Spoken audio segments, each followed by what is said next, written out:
Yo, what's going on, everybody? Welcome to Waiver Wire. Man, it's getting crunch time. We got 3 more weeks for the fantasy football playoffs. So, we're going to go ahead and bring in Marco NUNOZ from Evolve Athletic, former Lakers head athletic trainer, to talk about what we could do, man, for the final 3 weeks to get in the playoffs. If not, I'm in 4 leads. 3 of my leads, I'm completely out. So, so Marco, how you doing today?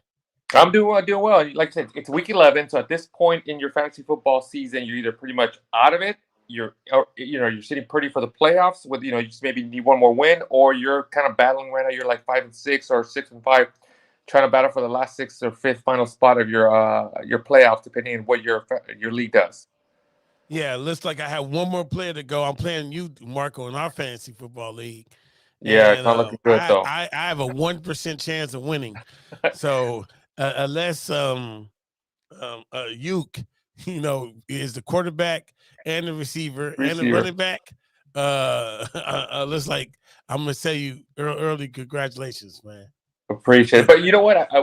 In this case, I think my points are far enough that I don't think you do anything. But trust me, I've been playing fantasy football that there was one Monday night game. I think I told you the stories that I had a 99% chance of winning. The other percent, a 1% chance. They had the running back, and that quickly flip-flopped within seconds, and then I lost the game.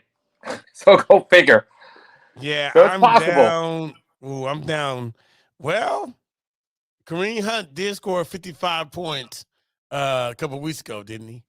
Because I'm down about 50 points right now. It's possible. So, yeah, let's see. Hey, come on now, Uke. Anyway, man. So, and let's get into this week's injury. Let's talk about Kyle Pitts with his knee.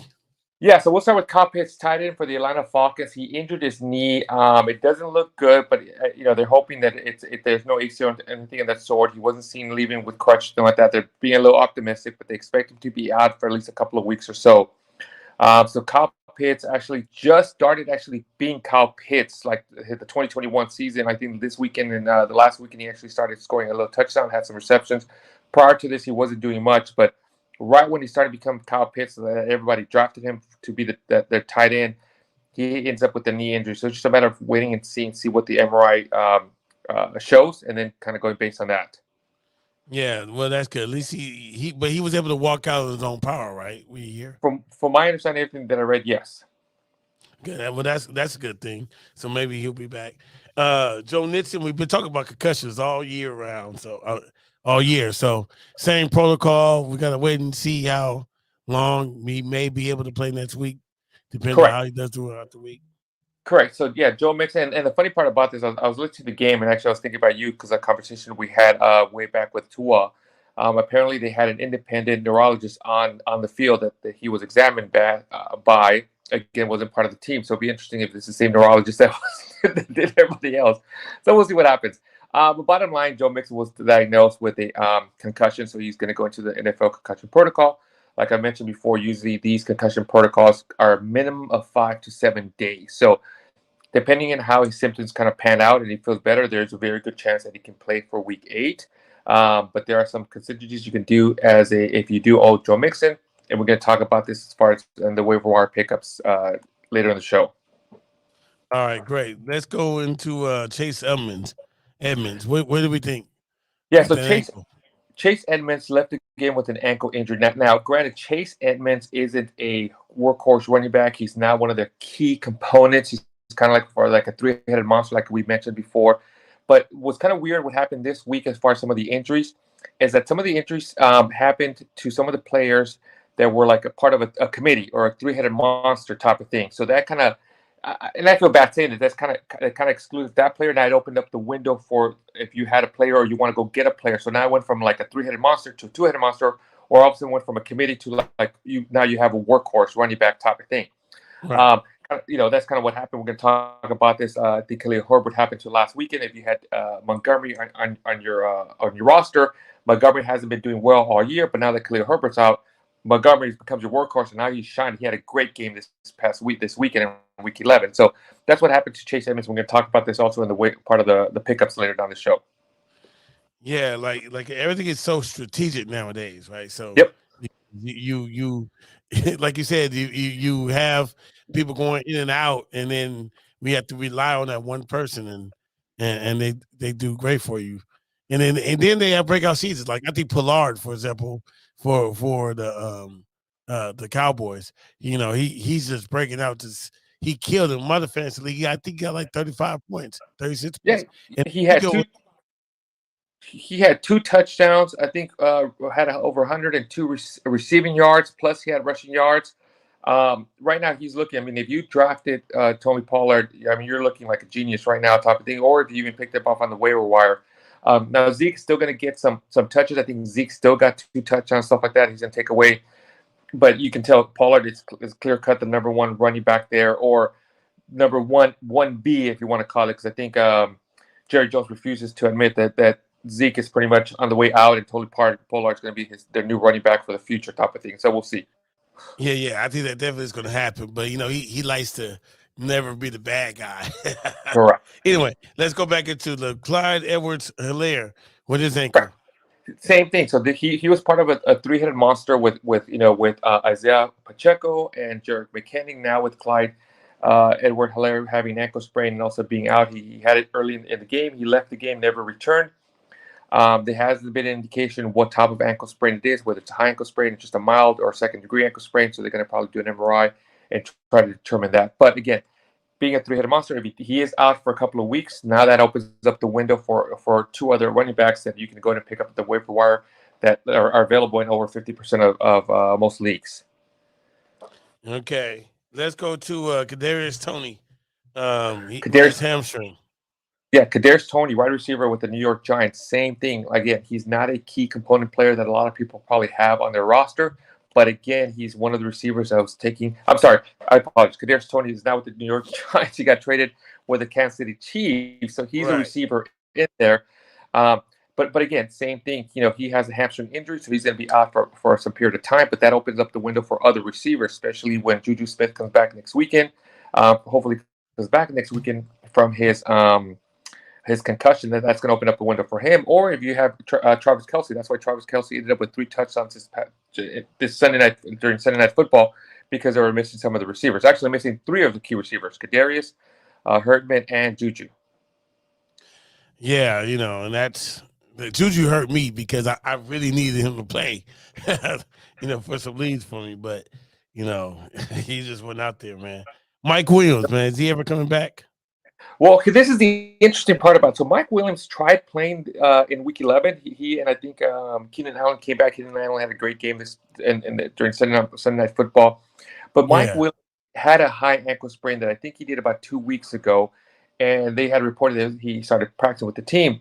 Now, most high ankle sprains take anywhere between 4 to 6 weeks to come back from. He came back in about 3 weeks, which if he was feeling great, that's awesome. But it sounded like he might have tweaked that ankle. So the question is now, is there a huge setback? Meaning, is he going to try to come back next week, or is he going to have to take another full 4 weeks to try to kind of return again? If that's the case, then he's going to probably be out for the rest of the fantasy football season, and hopefully he returns for the fantasy football playoffs if you do have Mike Williams on your roster. Yeah, so my recommendation, I wouldn't play Mike Williams because that he came in, he made 1 catch, and he's out. So correct. I wouldn't. I don't think he'll be ready for the at least the fantasy football playoffs. I agree, and that's one of the issues whenever you have an athlete or a player for the NFL that kind of returns earlier than expected, type of thing. They're risking any re-injury or any setback, and if you're a fantasy manager that you have him by putting him on your roster in your lineup, the starting lineup, now you're risking that. Yes, he is playing Mike Williams. If Mike Williams 100%, you throw him in there, but if he's not, then you're kind of gambling. Okay, Is he going to be able to survive? Is he in the pitch count? What if he gets re-aggravates something? Then he's out, and this is exactly what happened. He was out there for one play, re-aggravated. If you started him, now he's out for the rest of the game. Yeah, then you can't take your player out like he Nope. take a player out. Man, they need to make that new rule. Let's go into Jaylen Warren. Yeah, so Jaylen Warren, running back for the Pittsburgh Steelers. This is another example, same thing. He was starting to kind of steal some of some of the carries from Najee Harris. They were kind of starting to lean towards Jaylen Warren a little bit. There was rumors that Jaylen Warren's going to get more touches compared to Najee Harris, but once he got hurt and once he pulled his hamstring, so they've been diagnosed with a hamstring injury. Again, most of these hamstring injuries can be very tricky. He's expected. They haven't really said whether it's a first, second degree, but expect him to be out anywhere between 2 to 4 weeks.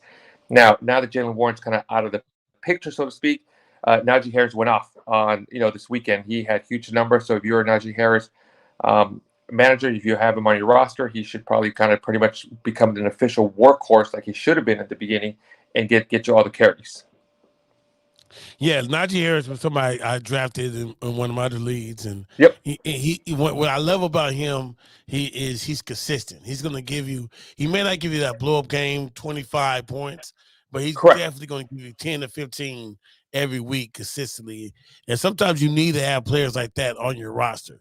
That's going to give you consistent versus the up and down 25 points and you get 3 points the next week is no good. Those players just drive me crazy. I agree with you 1,000%. I would rather take a player that's consistent, will give me the same amount of points, whether it's 14, 15, 16 points every single week, and I know that's what I'm going to get from him, versus a player that'll give me 55 points one week, gives me 2 points like 3 weeks in a row, then comes back, gives me 30 points. Because those players, you can't really, especially if you're going to go in the playoffs, it's very hard to be dependent on those players because you don't know where you're going to get from them. They can go off week 1, and then you get to the championship, and during the championship, they give you a goose egg, and then boom, you're done. Your hopes just went from here all the way down there.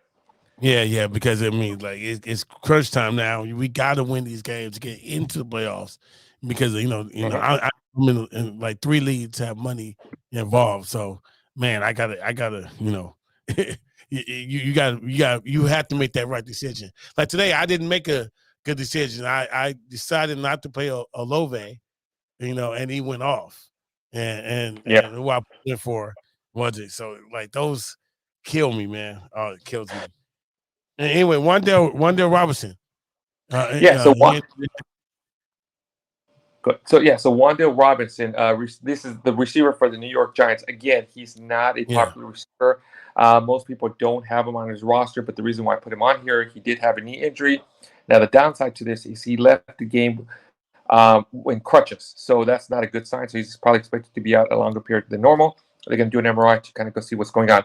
But the reason why I put him on here, again, he is one of the receivers that we're going to talk about as far as on the waiver wire pickup later, as far as the pickups. There's another receiver that has becoming the number 1 receiver now with Wan'Dale Robinson out. You can go ahead and pick the other receiver up that we're going to talk about, and he should be more of a standout now. Yeah. We're going to get into the updates right after this. We're going to run a couple commercials. Stay tuned with this. We'll be right back. Hi, I'm Renee Starms of the Starms Agency.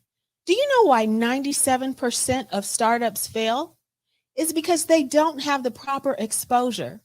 So for the first time ever, Infanity Studios and the Starms Agency have come together to provide you with the Little Guys Big Marketing Package. Now, this is for local Los Angeles businesses who are ready to launch, relaunch, or simply expose their business to grow. With this package, you're going to receive 6 months of online and offline marketing tactics in a customized plan for your business. You're also going to get a professional TV quality commercial filmed in an 1,800 square foot studio with multiple screening options. So if you're ready to grow, go ahead and click that link. We also have financing available. I'm looking forward to chat with you. Click the link and let's go.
All right, we're back. Hey, Zach Ertz, man, is he coming back? Because I had no tight end. I had to, at the last minute, I had to go find someone, a free agent, and just threw him in as tight end, and it didn't go well for me either.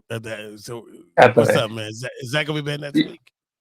No, so Zach Ertz right now, he's had a knee injury. They expect him to be out several weeks, so I'd be very surprised if he returns by next week. He's expected to be out probably at least a minimum of 2, if not up to 4 weeks type of thing. So that's kind of cuts into the fantasy football season type of thing.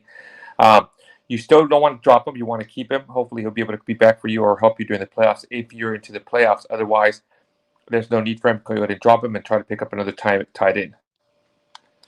Yeah, he really hurt me because it's tight ends are far and in between for as far as productivity, because that's one of those positions where if the starting tight end is hurt, then the quarterback just doesn't throw to that backup tight end. You know what I mean? So it's kind of really, they kind of just change their game plan about not using the main tight end.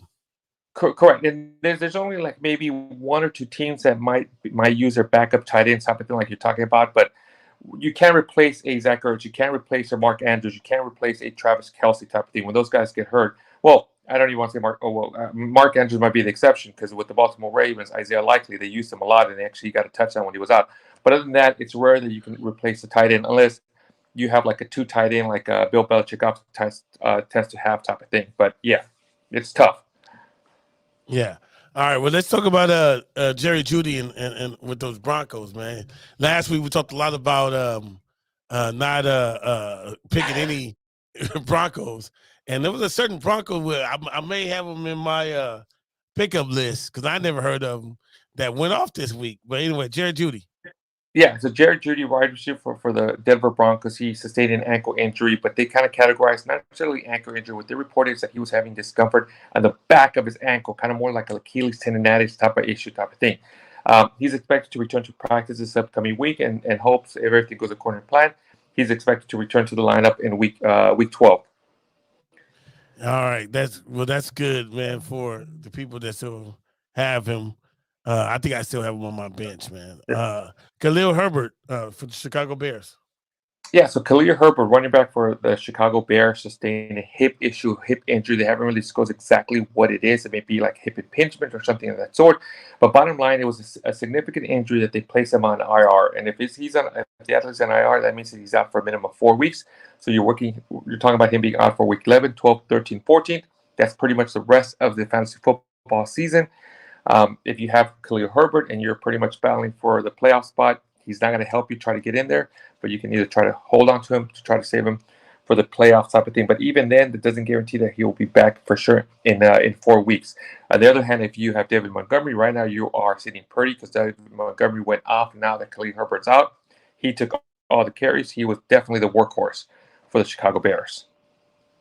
Yeah, let's go into Cooper Kupp, man. I mean, looks like the Rams season is almost over, or based on their record. I mean, I don't even think they're going to make the playoffs unless they, maybe get a wild card. What do you think? It's going to even be tough to get a wild card right now, the way they're playing, type of thing. Yeah, so Cooper Kupp, probably their only fantasy football worthy player you might have right now, which is kind of sad to say because winning the Super Bowl from last year to this year, you would think they would have a lot more players. But yeah, Cooper Kupp sustained an ankle injury. He had what's called a high ankle sprain. Usually you're out for about 4 to 6 weeks minimum. He went ahead and opted to have surgery. He had what's called a tightrope technique.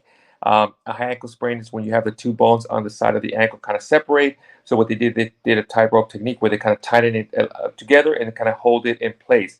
A normal recovery time is anywhere between 6 to 8 weeks.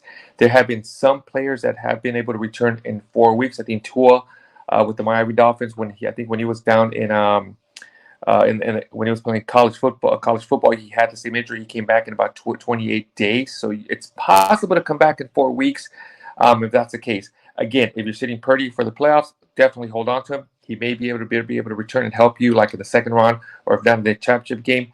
But if you're nowhere near the playoffs, he's out definitely for minimum for the fantasy football season, minimum 4 weeks. All right. Well, yeah, that's not good for the Rams for many reasons. As definitely not good for the people who had them in the fantasy football. Let's go to Juju. He had a concussion. He'll probably be back next week, though, right? It's been a while. Yeah, so it would have been correct. like 10 days by then, right? Correct. Oh, definitely. Yeah. So, I mean, depending on the symptoms and then hoping that he clears the concussion protocol, meaning he's symptom free, he goes through the whole entire thing. He's expected to return for week 12 of the fantasy football season. All right. So let's go into Leonard Fournette. You know the thing about that, his injury, I'll never forget when Bo Jackson got hurt and he said, "Oh, I have a hip pointer and I'll be all right." And then he never came back. And so, what do we think about Leonard Fournette with this hip pointer? Yeah, so if it is what's called a true hip pointer, meaning if you look at the side of your hip and you have that bone kind of sticking out, that ischem right there, type of thing, you can bruise it. Like either you land on it, you get hit by a helmet on it, you get tackled on it, or anything whatsoever like that. Now, a hip pointer can be very uncomfortable, especially it's very tender if someone hits it again. Now, the positive thing about this is that they had a bye week in week 11, so it gave Leonard Fournette some time to be able to recover, to feel better, type of thing. Now, when it comes down to a hip pointer, it just comes down to pain tolerance. Like I mentioned, the sports medicine team will go ahead and provide some extra padding in that area to try to protect that area, but you can't put too much padding because obviously the running back needs to be able to, kind of move his arm. You don't want anything blocking on that part. So it's going to come down to pain tolerance. See how he can do. He's expected to come back in week 12. Like I said, having a bye in week 11 actually helped him a lot. All right, man, the Raiders, man. Hunter Renfrow. They have a whole lot of issues, but Hunter Renfrow, let's talk about him. But on a positive note, they did get a win today. So yeah, I know, but we need a couple in a row though. We just need a couple in the world. It's just it's frustrating to be a Raider fan. But Hunter Renfrow, let's talk about him. All right, so it's one win, so now we can start a streak. So Hunter Renfrow sustained what's called a oblique strain. So you have muscles in your stomach, so to speak, your abdominal muscles.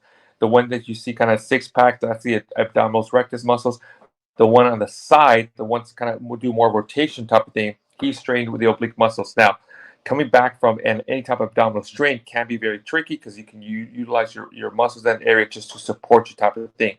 So I expect him to be out several weeks from this injury. It's not going to be something easy for him to come back from. All right, Romeo Doubs. He has a high ankle sprain. He's out 4 to 6 weeks. Forget him for fantasy football. Correct. So Romeo Doubs, I think, sustained this injury about 2 weeks ago. So he's 2 weeks into it. So if you do have him, you could probably expect him to come back as early as week 14? Week 13. So as early as week 13. So if you need him for the last week 14, you got to get a win because you got to try to make it to the playoffs.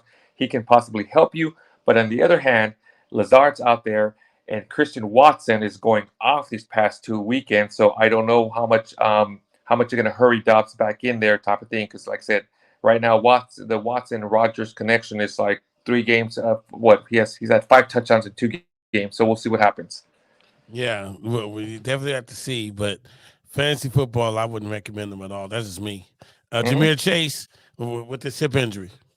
Yeah, so Ja'Marr Chase sustained a hip injury. They said he was going to be out of anywhere between 4 to 6 weeks. Now, everything that I've kind of read out there, they've been very positive about it. They expect him, or they're hoping that he may be able to return to practice as early as this week. So it's just a matter of seeing that. Now, just because he returns to practice doesn't mean he's going to be ready for week 12. Most likely, he probably won't be. The earliest probably week 13, if not week 14, type of thing. So, but it's just a matter of keeping an eye on him. They feel that he's actually improving better, quicker than they expected, which is a positive note. So if you do have Ja'Marr Chase, you could probably, hopefully, expect him to be able to return in your lineup for the playoffs, if not maybe as early as week 14. Yeah, I mean, and he's a big guy for the offense too. Yeah, so Oh, we definitely huge. gonna try to get him. Yeah. Yeah. Darren Waller, tight end for the Raiders. Another Raider. He's been placed on IR. He's having this lingering hamstring strain. I don't know. This year seems to be the year of the hamstring strains and the concussions for all athletes type of thing. Those are the kind of the top 1 and 2 injuries. But hamstring injuries are very common in football. They placed him on IR I think a week ago, so he's going to be out for another 3 more weeks. And even then, him being their top tight end or one of the franchise players, they're going to probably take some time to bring him back. And then the other thing you also got to consider is where are the Raiders in the playoff hunt? When he's ready to come back in around week 13, week 14, if the Raiders are already kind of pretty much eliminated from the playoffs, they may not be in a hurry to bring him back. They may just kind of take the time and have him ready for next season. Yeah, we'll have to see. Like you said, we need a couple wins in a row, man. Come on. Let's go, silver and black. I'm rooting for him right now. you got to start with 1 win. They got 1 win, so we'll see. That's right. We have a few more minutes left in the game, and I want to ask you a LeBron question. So let's go over. Give me your top 3 waiver wire picks this week. All right, so I'm going to give you a running back, a receiver, and a tight end. So these are my top 3, depending on what you have. So right now, we're going to start with the tight end. So the top tight end I probably would highly recommend for right now if he's available, and he's actually available. He's only rostered in about 30% of the league, so he's available in 70% of the leagues, is Juwan Johnson, tight end with the New Orleans Saints. He's had 2 consecutive games. He had a touchdown this weekend type of thing. So if you're in need of a tight end, make sure you kind of pick him up. Juwan Johnson, tight end with the New Orleans Saints. Now, as far as receiver, I'm going to probably go with Demarcus Robinson, wide receiver with the Baltimore Ravens. He's only rostered in about 4% of the leagues. For some reason, he's become Lamar Jackson's go-to receiver ever since Bateman's out. Now, Mark Andrews still his number 1 target, but receiver-wise, Demarcus Robinson has become his number 1 receiver right now in the last 2 weeks. So if you need a receiver, grab him. And then if you need a running back, there's a couple of them. If you had Joe Mixon, you want to grab Sabaji Perine. But the other one I'm kind of looking into right now, which is kind of a little bit interesting. I know we've talked about stay away from all Denver Broncos athletes. I'm going to go with Latavius Murray. Latavius Murray has out-touched Melvin Gordon, and now with Edmund Chase out of the lineup, Latavius Murray should become somewhat of the workhorse in that area, if not the go-to guy with the Denver Broncos. Yeah, I agree with that. Melvin Gordon, he fumbles. So correct. And so I think a lot of people will start losing faith in him, especially on the down the stretch thing. So Latavius Murray, I loved him when he was with the Raiders. So yeah, that's not a bad pick. He probably had his best years when he was with the Raiders. Correct. Also too, I'm gonna stay on the Denver side. He didn't score a lot of points, but he made a couple of big plays against the Raiders today. Was Hinton, and he's only at 1% of the league. Hinton. He scored like 10 points today, which isn't great, but definitely Russell was looking for him, a little bit. So he may be a sleeper. He's only at 1% of the league. Kendall Hinton is his name. Yep, I agree with you. Yeah, now with Jared Jeudy out, Kendall Hinton is kind of like the backup receiver on there, so he's going to get more targets, especially if they're going to cover Courtland Sutton. The opposing team is going to put the number 1 cornerback in Courtland Sutton, so someone else has to be open on that part. And Hinton had a great game last weekend, and he had a pretty decent game this weekend as well. All right, cool. So I'm throw you a little curveball, Marco, but I know you're gonna be ready for it. So LeBron James, for the record, Lakers are undefeated with LeBron not in the game, but he has an adductor. It was a growing adductor injury, and they basically have him on day to day. How long do you think he could be out? Another week with this injury? He's already been out about a week and a half already. Yeah. And what is an abductor? Because at first they said it was a groin, and now they're calling it an abductor. Is that in the same area? Is it termed differently? Yeah, so the adductor is part of the the adductor muscles is one of the groin muscles. There's basically three adductor muscles or three groin muscles. So whenever they say groin muscle, there's the adductor. So the adductor muscle is one of the ones that does do the. It's part of the groin muscle, groin muscle group type of thing. So yeah, so he has a groin strain. Now I know they haven't disclosed whether it's a first degree or second degree groin strain. So that's going to kind of be significant enough to try to determine what's going to be the timeline. If it's something mild and I think it's day to day, we probably expect him out anywhere between 1 to 2 weeks. If it's a second degree, we're probably looking more anywhere from 2 to 4 weeks minimum of him being out. It's just a matter of probably we're going to probably have to wait and see when he returns to practice. I think that's going to be the key component. They can say day to day till the cows come home, but not until he returns to practice. Then that's going to begin the process of him returning to back to the court for games type of thing. Yeah, so he's previously had this groin injury last year. So, you know, it's probably re-aggravated, you think? Well, I mean, he had it last year, and he also had it 2 years ago. If you guys recall, Right. the same thing. Yeah. I don't know whether it's the left or right from this year, and I don't. It's the left. It's the left. It's the The left left. this year. What was the last year in the year? I'm trying to remember what was the one last. I don't recall, but Yeah. I know now it's the left for sure. So yeah, so the question is, did he? You know, it's kind of it's going to be very difficult to say that he re-aggravated the same groin muscle from the year before. But can this be a compensatory pattern that he's kind of developing type of thing? He is getting a little bit older. You know, issues start kind of rising, which is normal. It's expected type of thing. So it's just a matter of kind of managing his load and seeing where he's at type of thing. All right. Sounds good to me. Hey, look, Lakers are undefeated while he's gone. So I'm okay with them taking as much rest as they can. Take his time. That's right. Hey, you know what? Hey, Marco, thanks a lot. This was great. Waiver Wire. Hope we were able to help out everybody. If you want more updates, follow us on Instagram, the Waiver Wire Pod, TikTok, and all those at Waiver Wire Pod. And we'll see you next week, Marco. Sounds good. All right. Thanks a lot.